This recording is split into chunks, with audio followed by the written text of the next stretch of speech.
É maravilhoso poder estar chegando mais uma vez até você para o encontro com a palavra. Através desse programa estudamos todos os livros da Bíblia, desde Gênesis até as cartas de Paulo. Destas estudamos a de 1 Timóteo e Tito juntas porque o conteúdo delas é similar. E a de 2 Timóteo, por último, porque foi o seu testamento, as suas últimas palavras. Todas as palavras da carta de Timóteo, ditadas por Paulo, devem ser estudadas lembrando-se do terrível contexto em que Paulo se encontrava. Paulo treinou e ensinou Timóteo para o seu chamado de pastor. E esta carta é o resumo de todo esse ensino. Nela, Paulo relembra a Timóteo tudo o que ele já tinha ouvido deste grande conselheiro. Ouça esse texto com atenção. Evite as controvérsias tolas e inúteis, pois você sabe que acabam em brigas. Ao servo do Senhor não convém brigar, mas sim ser amável para com todos, apto para ensinar, paciente. Deve corrigir com mansidão os que lhe opõem, na esperança de que Deus lhe conceda o arrependimento, levando-os ao conhecimento da verdade, para que assim voltem à sobriedade e escapem da armadilha do diabo, que os aprisionou para fazerem a sua vontade. Nesse capítulo, o velho pastor Paulo ensina o jovem pastor Timóteo a ajudar pessoas a resolver seus problemas, a se redescobrirem, usando uma palavra muito comum nos aconselhamentos de hoje. Quando Paulo aconselhou Timóteo, ele estava dizendo: Timóteo, o problema com essa gente que você está aconselhando é que eles vão contra eles mesmos. Deus tem um plano para quem e o que eles serão, um plano para suas vidas que os fará indivíduos únicos e distintos de qualquer outra pessoa na face da terra. Eles estão vivendo na direção contrária a este plano e não estão sendo eles mesmos. Estão indo contra si mesmos e contra o plano de Deus para suas vidas. Há várias razões por que as pessoas fazem isso. Uma das razões está no fato de que os pais, às vezes, dizem aos filhos que eles deveriam ser iguais a seus irmãos ou a uma outra pessoa qualquer. Estas crianças crescem se comparando ou imitando outras pessoas ou se deixando controlar por elas. É dessa forma que acabamos nos perdendo. Quando você se opõe ao plano de Deus de fazer de você uma pessoa única e diferente de qualquer outra pessoa na face da terra, você contra a sua própria pessoa, então gera problemas e infelicidade e acaba tendo de buscar ajuda. Se você buscar ajuda do pastor conselheiro e ele seguir a linha de Paulo, ele saberá dizer o que está prejudicando você. Ele saberá aconselhá-lo a se reencontrar e sair da armadilha do diabo, porque, na verdade, é isso que acontece. A pessoa acaba presa à vontade do diabo. Você está lembrado que quando estudamos os evangelhos vimos que Jesus veio para dar liberdade aos cativos? O ministério de Cristo foi dirigido aos cativos. Jesus não gostava de ver pessoas cativas, presas. Ele as queria libertar e cumprir a profecia de Isaías, que ele adotou como seu próprio manifesto. O ministério de Jesus era motivado por libertar os cativos. E é isso que Paulo descreveu para Timóteo. Ele estava dizendo: essas pessoas vão contra elas mesmas e devem se reencontrar e sair da armadilha do diabo. Se você mantiver os frutos do Espírito Santo, e mencionou 3 nessa passagem, lembra? Se você for amável, paciente e manso, então você conseguirá que o ouçam. E quando as pessoas o ouvirem, você poderá instruí-las, apresentando a verdade que as libertará. Você possibilitará ao Espírito Santo de Deus trabalhar em suas vidas. Quando elas conhecerem as Escrituras e a verdade que pode libertá-las, aí as coisas se resolverão entre Deus e elas. Deus poderá lhes dar o arrependimento para que enxerguem a verdade e se reencontrarem, então, e venham sair da armadilha do diabo. Podemos colocar tudo isso de outra forma. Elas poderão receber de Deus o espírito de arrependimento que possibilitará que elas reconheçam a verdade, a fim de serem libertas das cadeias do diabo. Quando entendemos que Paulo estava descrevendo o ministério do pastor conselheiro, descobrimos os 4 segredos espirituais do ministério, que já mencionei para vocês tantas vezes. Eu não sou, mas ele é, e eu estou nele. e ele está em mim. Eu não posso, mas ele pode, e eu estou nele, e ele está em mim. Eu não quero, mas ele quer, e eu estou nele, e ele está em mim. E aí o milagre acontece. Eu não fiz, mas ele fez, porque eu estava nele, e ele estava em mim. No aconselhamento é uma das áreas em que esses segredos são mais visíveis, porque quando tentamos aconselhar alguém e percebemos que a pessoa é cativa de Satanás e precisa de libertação em sua vida, vemos que por nós mesmos não conseguimos libertar ninguém. Quando Moisés foi usado por Deus para libertar os filhos de Israel, ninguém precisou lhe dizer: Ei, Moisés, não foi você quem libertou esse povo, Deus o libertou porque ele estava com você. Moisés sabia disso já há muito tempo. O mesmo se aplica no aconselhamento que Paulo descreveu para Timóteo. Timóteo, não é você quem liberta, mas o Espírito Santo. Você não consegue libertar ninguém, mas o Espírito Santo liberta os cativos de Satanás. Se você for simplesmente um agente do Espírito Santo e um veículo da verdade, a palavra de Deus, então, aí você poderá acionar as forças que libertam. Depois que você fizer isso, caia com o rosto em terra e reconheça que não foi você o libertador, mas que você simplesmente reuniu as forças que trazem a libertação que a pessoa precisa desesperadamente. Essas palavras de Paulo sobre aconselhamento são um dos melhores textos sobre esse assunto. Tenho certeza que nos sairemos muito bem como conselheiros espirituais se observarmos essa passagem. Continuemos o estudo desta maravilhosa carta de Paulo. Chegamos agora ao coração dela.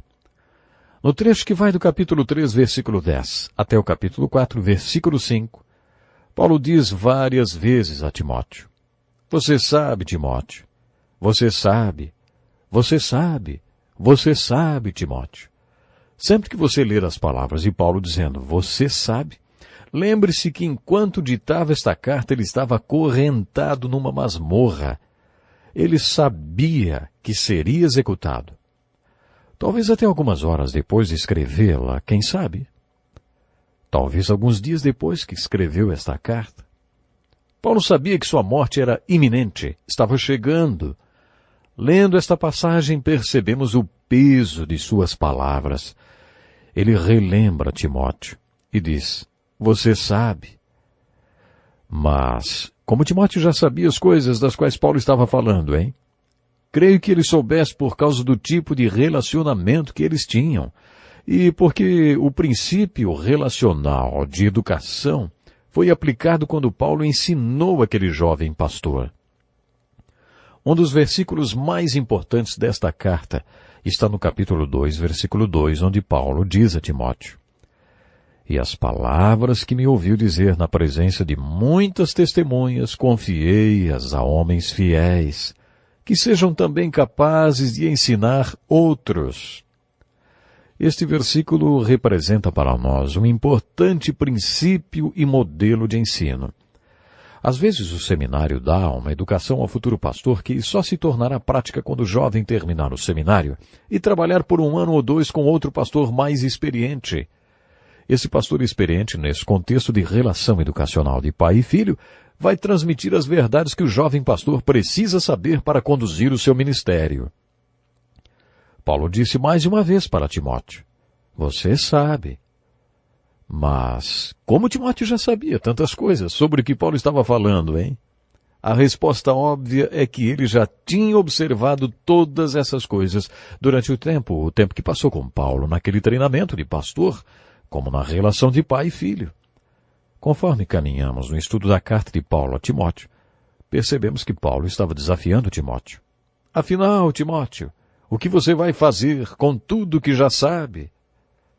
Esta é a essência da segunda carta de Paulo a Timóteo. Faça isso mais uma vez. Imagine Paulo acorrentado e compreenda o que ele estava compartilhando com Timóteo. Deixe-me parafrasear as palavras de Paulo. Timóteo, você trabalhou comigo no meu ministério e sabe que tipo de pessoa eu sou. Você sabe no que creio, como vivo e o que quero. Você sabe da minha fé em Cristo e sabe como já sofri. Você sabe do amor que tenho por você e da minha paciência. Você sabe dos problemas que tive por causa da pregação do Evangelho. Você sabe de tudo que me fizeram quando visitei Antioquia, Icônio e Listra, e que o Senhor me livrou. Aqueles que decidiram viver para Jesus com temor de Deus sofrerão nas mãos daqueles que o odeiam. Na verdade, homens maus e falsos mestres se tornarão cada vez piores, enganando a muitos e sendo enganados por Satanás. Mas você continue nesta sua fé e no que lhe foi ensinado, Timóteo. Você sabe que hoje essas coisas são ensinamento para você e também sabe que pode confiar em quem as ensinou. Você sabe, foi criado nas Escrituras e soube por aceitar a salvação de Deus confiando em Jesus Cristo. Toda a Escritura foi dada por Deus, serve para nos ensinar o que é verdade e nos fazer perceber o que está errado em nossa vida. As Escrituras nos ajudam a fazer o que é certo. Esta é a forma como Deus nos prepara e nos capacita para fazer o bem. Fique firme, Timóteo, e não tenha medo de sofrer pelo Senhor. Traga pessoas para Cristo. Não deixe de fazer nada do que você tem de fazer, Timóteo. Vocês perceberam porque esse trecho do capítulo 3, versículo 10, até o capítulo 4, versículo 5, é a parte central dessa carta? Nela, Paulo estava dizendo a Timóteo, Timóteo, você sabe que tipo de pessoa eu sou. Vocês estão lembrados da pergunta que Jesus fez àqueles homens que, mais tarde, seriam seus apóstolos? O que vocês querem? E eles responderam com uma pergunta, Rabi, onde estás hospedado? Jesus respondeu, venham e vejam. O primeiro capítulo de João conta que quando eles foram e viram onde Jesus vivia, passaram a viver com ele. Mais tarde, passaram a viver para ele. E cada um morreu por ele, por causa do que viram quando aceitaram o desafio e convite de Jesus para ir e ver. Jesus fez um treinamento individual e prático com aqueles discípulos. Aliás, esse é o significado da palavra discípulo. Um aprendiz que pratica o que está aprendendo. Este era o método de ensino de Jesus. Venha e veja. E com isso os discípulos passaram a viver com Jesus. Paulo também usou muito esse método com Timóteo. Em diversos trechos de sua carta, Paulo evoca o que já tinha ensinado a Timóteo e por isso escreveu várias vezes, lembre-se, Timóteo. Timóteo tinha vivido com Paulo, visto e aprendido tantas coisas.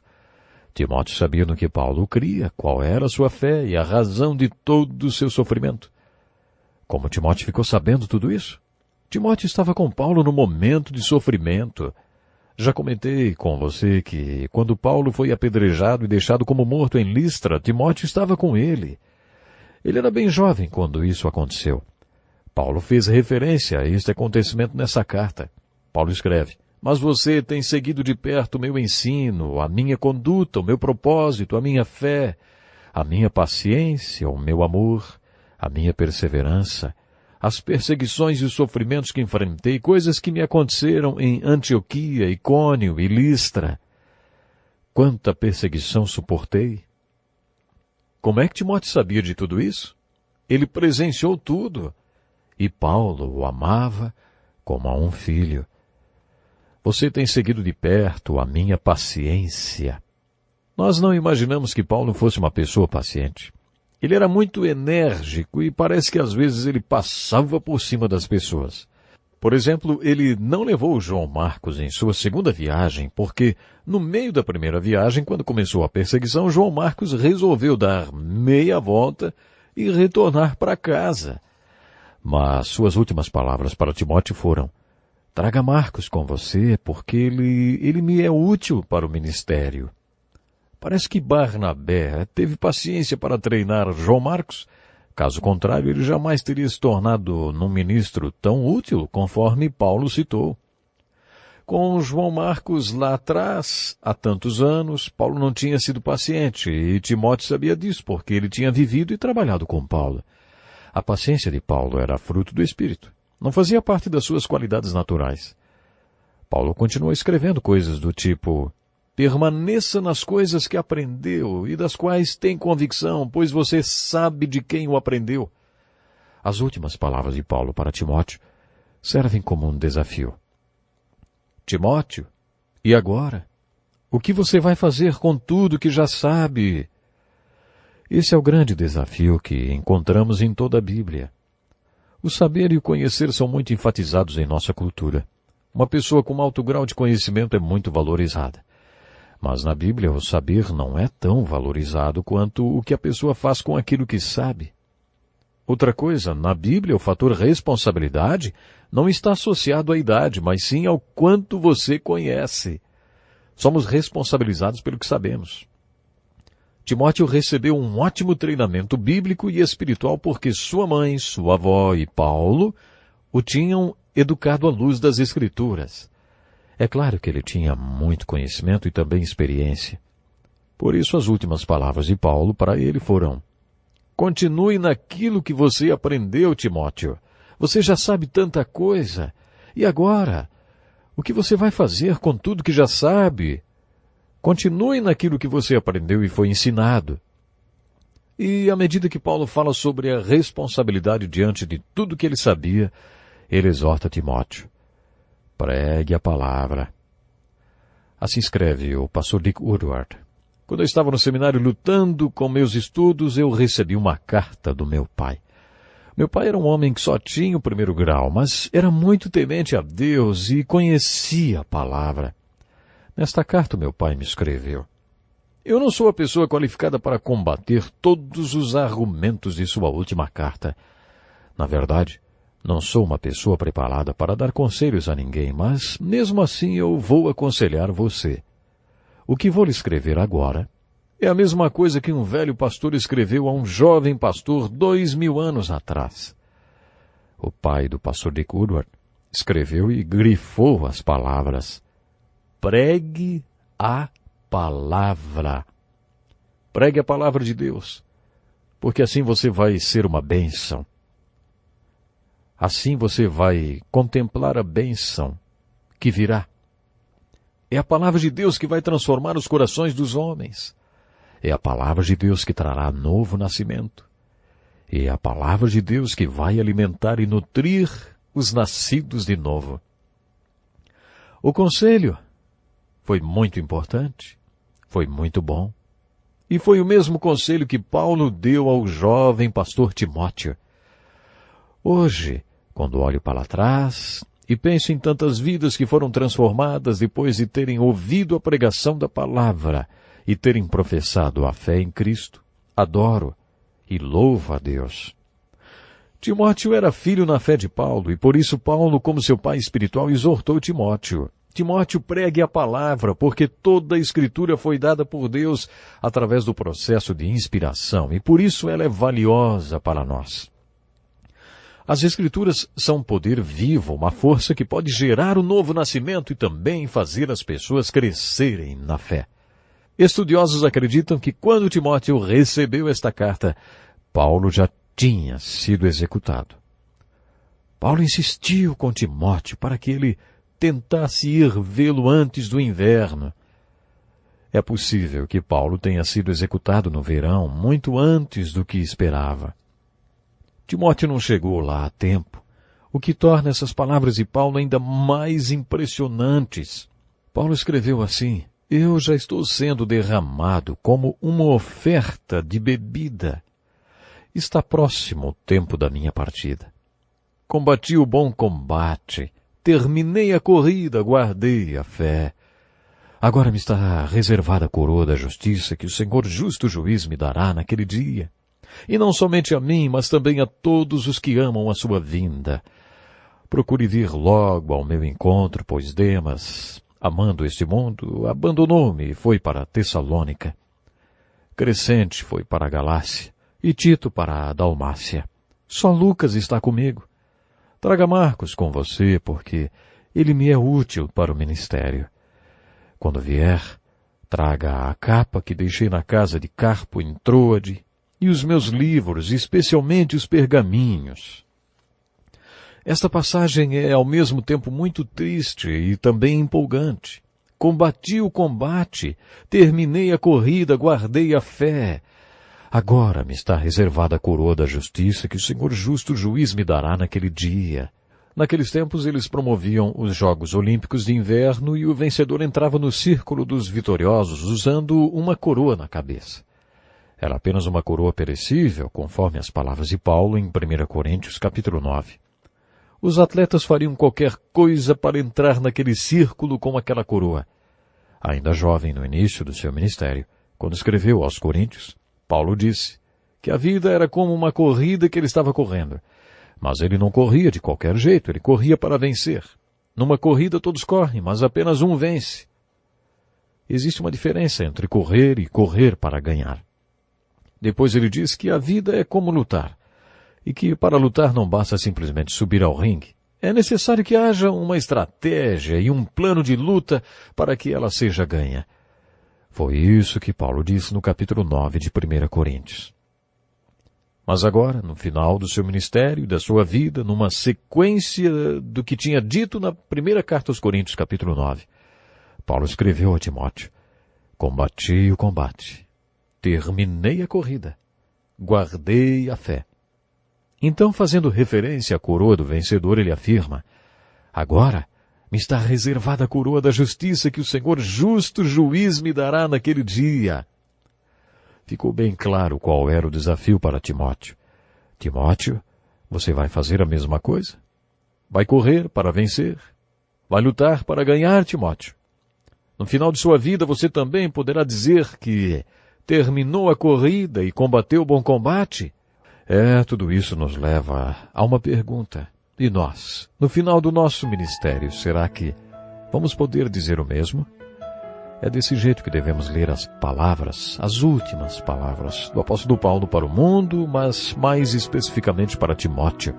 Combati o combate, terminei a corrida, guardei a fé. Agora me está reservada a coroa da justiça.